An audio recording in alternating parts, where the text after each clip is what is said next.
Salut à toutes et à tous, j'espère que vous allez bien. Aujourd'hui on va parler d'un sujet de vidéo que je voulais aborder quand même depuis un moment, qui est l'islam et la sexualité. Après je savais pas trop sous quel angle l'aborder parce que moi je suis pas non plus hyper calée sur le sujet. En tout cas j'estime que je suis pas la personne la plus légitime pour vous parler de ça. C'est pour ça que j'ai eu l'idée de faire une vidéo un peu réaction, comme vous avez pu le voir sur le titre de la vidéo, où je vais réagir en fait à certaines vidéos de la chaîne d'Ismaël Mounir. Alors je vous explique. Ismaël Mounir c'est un imam qui a aussi une chaîne YouTube où il fait des vidéos sur des sujets divers et variés, dont la sexualité. Alors bien sûr il aborde des thèmes religieux, hein, mais il parle aussi d'autres sujets, dont la sexualité, et surtout des sujets que je trouve qui sont en général assez tabous, mais que lui aborde de façon plutôt simple. Et toujours en abordant ça d'un point de vue religieux.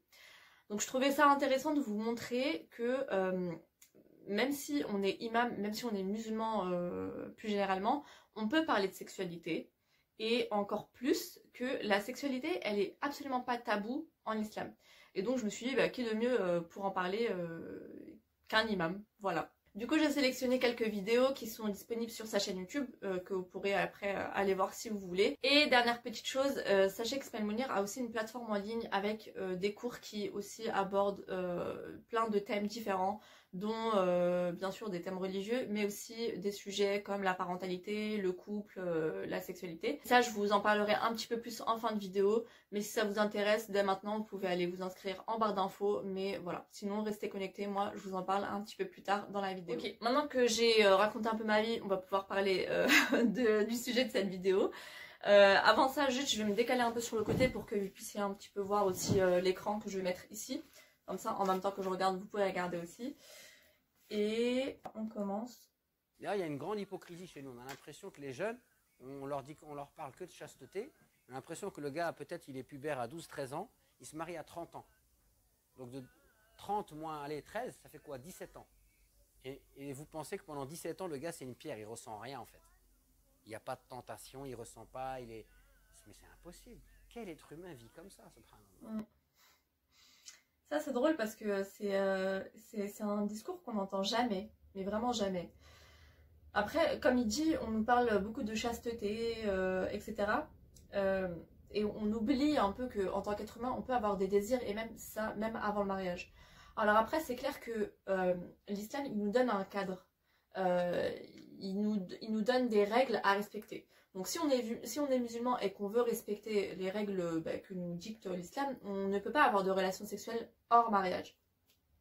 Le problème, c'est que comme il dit, bien sûr que c'est pas du jour au lendemain, c'est pas que dès qu'on se marie, hop, il y a un truc qui s'opère et puis là tout de suite on a du désir alors qu'on n'en a jamais eu avant. Ça c'est dans la fiction, ça n'existe pas. Du coup, qu'est-ce qu'on fait pour les personnes qui ont du désir bien avant? Qu'est-ce qu'on fait pour eux?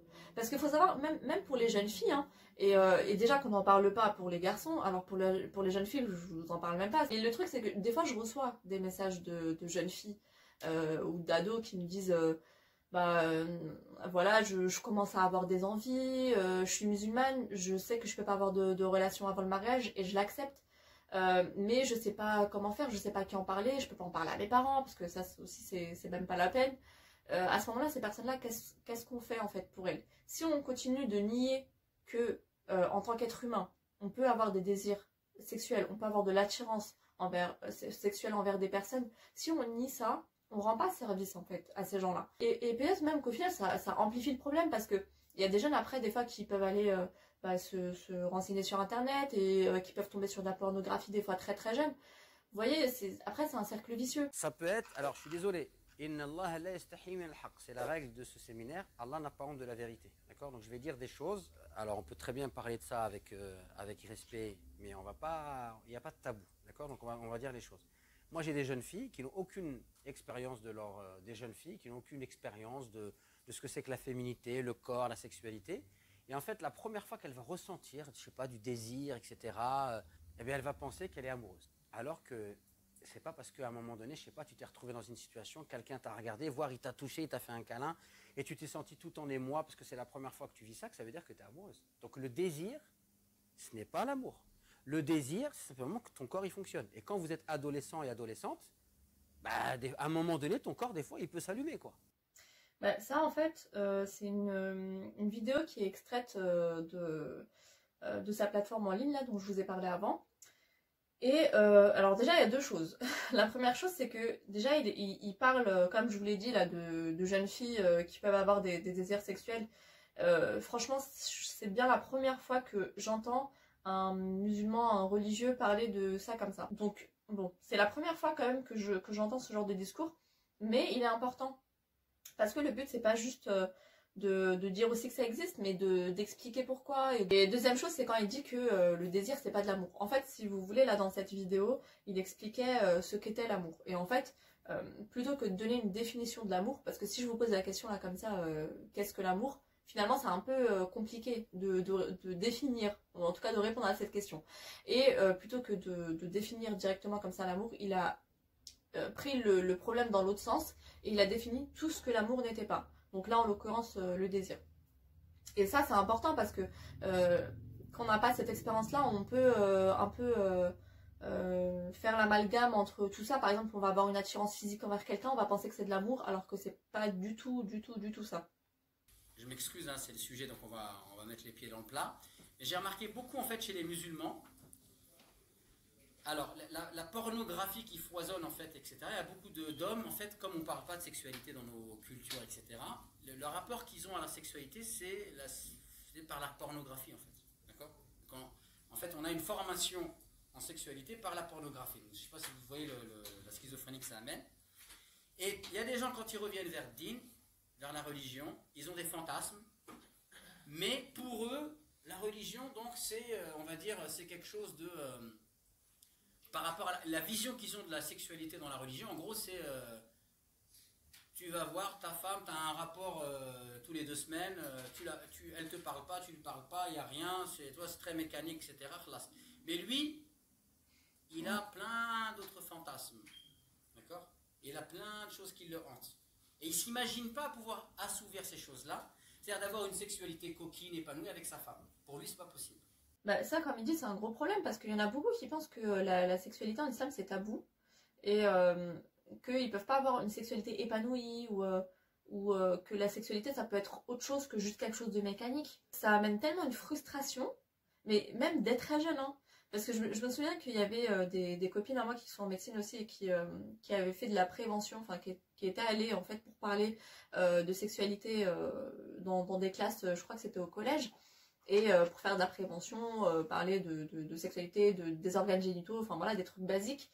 Et pendant qu'elles faisaient leur explication, il y avait des garçons, donc, qui se bouchaient les oreilles et qui disaient Starfallah, Starfallah. Enfin, vous voyez jusqu'où ça va quand même, ça va loin, au point où même juste quand on parle de trucs factuels et de trucs basiques, ben, il y a des personnes qui ont du mal en fait à entendre ça. Et voilà, ça en fait des adultes aussi après frustrés, c'est ça le problème. Parce que dans l'imaginaire, en fait, la sexualité, c'est pour l'homme et la femme, non. Alors que si on regarde la morphologie de la femme, l'homme, à chaque fois qu'il a un rapport, il peut procréer. La femme, à chaque fois qu'elle a un rapport, elle ne peut pas procréer. La procréation dans son cycle menstruel, c'est quelques jours. Et la femme, elle a même un organe qui ne sert qu'à la jouissance sexuelle.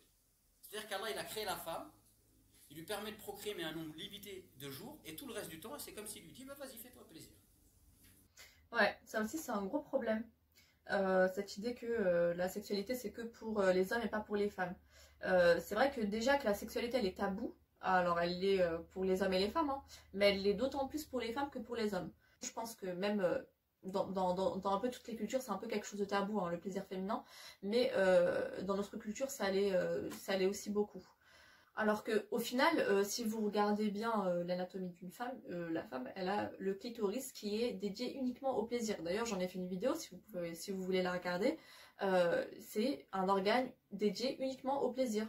Pour vous dire que ce qu'on est en train de faire, certains, je sais qu'ils sont heurtés par ça. Il y a une femme qui a posé la question au prophète. Elle est partie voir le prophète, elle l'a pris par la main, elle l'a tiré. Elle lui a dit Inna Allah la yastahi min al-haq. Allah n'a pas honte de la vérité. Elle lui dit est-ce que si une femme elle fait un rêve érotique, est-ce qu'elle doit refaire les grandes ablutions? Et le prophète il lui dit si elle a des pertes. Donc si elle a fait un rêve érotique et qu'elle constate qu'elle a des pertes dans ses dessous, elle doit refaire les grandes ablutions. Il lui a pas dit quoi? Tu fais des rêves érotiques? A'oudhu billah, tu dis ça au prophète d'Allah. Non, non, non. Non, il lui a répondu tout simplement parce que c'est la vie des êtres humains. Ouais, ça c'est, comme il dit en fait, c'est un hadith, c'est une femme qui était venue voir le prophète et qui lui a posé une question intime, quoi, sur les rêves érotiques, etc. Et bah, comme il le dit, au lieu il lui a répondu en fait, tout simplement. Mais imaginez aujourd'hui une femme en plus qui vient et qui interpelle un imam ou, ou je ne sais qui et qui lui pose une question de ce genre, ce serait hyper mal vu, ce serait limite un scandale. Et pourtant, le prophète il a répondu bah, tout simplement à cette personne, à cette femme qui venait lui poser cette question. Donc la preuve qu'au final, bah, non, la sexualité en islam elle n'est pas taboue. Enfin, c'est nous en fait qui rendons les choses tabous. C'est plus la culture et l'éducation. Bon, je sais pas ce que vous en avez pensé, mais franchement, moi je trouve que ces vidéos elles sont vraiment bien. Et encore, je vous ai montré que quelques extraits, mais il y a même d'autres extraits où il parle, par exemple, du sexe oral, qui est une question qui a aussi été, enfin, ça a été un sujet de débat aussi entre des savants, entre certains qui considèrent que c'est autorisé et puis d'autres non. Après, chacun se fait son avis. Si vous voulez savoir, hein, enfin, si vous voulez en savoir un peu plus, je vous mettrai aussi le lien de la vidéo. Comme ça, vous pouvez regarder un peu qui a quel avis. Mais tout ça pour vous dire qu'en fait, c'est des sujets, c'est des thèmes qui sont abordés de manière quand même assez ouverte et que c'est des questions sur quoi on peut parler en fait, on peut débattre. Et au contraire, il faut parce que, comme je vous l'ai dit, sinon, qui est-ce qui fait l'éducation sexuelle des jeunes? Qui si c'est pas nous, c'est Internet. Si nous, on prend pas les devants pour éduquer les gens, c'est qui le fait? Alors oui, après sur internet on trouve des trucs vraiment bien, mais il y a aussi l'autre côté qui malheureusement est beaucoup moins bien. En tout cas, j'espère que ça vous aura aidé à avoir peut-être une autre vision de la sexualité en islam, que vous soyez musulman ou pas d'ailleurs. Et pour finir, pour celles et ceux qui sont intéressés pour aller un peu plus loin, je vous mettrai le lien vers la plateforme d'Ismaël Mounir en barre d'infos. Et comme je vous l'ai dit, c'est une plateforme en ligne, du coup les cours sont pré-enregistrés. Vous avez des sujets religieux, en fait des cours par exemple sur des hadiths ou sur la vie du prophète, ou vous avez aussi d'autres thèmes qui sont pas forcément religieux, mais sur la parentalité par exemple, sur le couple, sur la sexualité comme je viens de vous montrer. Et franchement, pour l'avoir testé, je trouve que c'est vraiment une bonne plateforme. C'est vraiment des cours qualitatifs. En tout cas, moi je vous le recommande personnellement. Et puis l'avantage, c'est que comme c'est en ligne, vous pouvez faire votre emploi du temps comme vous voulez, vous pouvez regarder les vidéos quand vous voulez, avancer à votre rythme. En plus, avec le Covid, c'est avantageux parce qu'au moins vous êtes chez vous, vous n'avez pas besoin de vous déplacer. Donc sachez que les inscriptions sont ouvertes jusqu'au 6 octobre. C'est des inscriptions qui sont limitées dans le temps parce que, étant donné que les étudiants sont quand même encadrés et il y a un suivi quand même régulier auprès des étudiants, ce serait assez compliqué si c'était ouvert toute l'année. Du coup, c'est pour ça que c'est ouvert que quelques fois dans l'année comme ça. Et là, pour cette session-là, ça se termine le 6 octobre. Sur ce, n'hésitez pas à vous abonner à ma chaîne YouTube, à liker la vidéo si elle vous a plu, à la partager et à commenter. N'hésitez pas aussi à me suivre sur mon compte Instagram que je vais mettre ici. Sur ce, je vous dis à dimanche et prenez soin de vous. Salut!